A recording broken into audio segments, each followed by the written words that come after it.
శివలింగము శివుడు, అర్చక స్వామి శివుడు, చండీశ్వరుడు శివుడు, బలిపీఠము శివుడు, 8గా ఉంటాడు శివుడు. ఈ 8టిలో మీకు ఏది కనపడినా మీకు శివదర్శనమైనట్టు లెక్క. నేను గోడకొటే చూశాననుకోండి, నేను శివదర్శనం చేసినట్టు. నేను ధ్వజం వంక చూశాననుకోండి, నాకు శివదర్శనం అయిపోయినట్టు. నేను గోపురం చూశాననుకోండి, నేను శివదర్శనం చేసేసినట్టు. నాకు అర్చకుడు కనపడ్డాడనుకోండి, శివదర్శనం చేసినట్టు.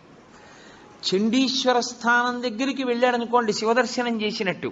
ఈ 8 చూశాడనుకోండి, పూర్ణంగా శివదర్శనం చేసినట్టు. ఎందుకంటే శివతత్వము ఎప్పుడూ అష్టమూర్తి తత్వంగానే వెడుతుంది. 8 అంకెకి కట్టుబడాలి శివతత్వం.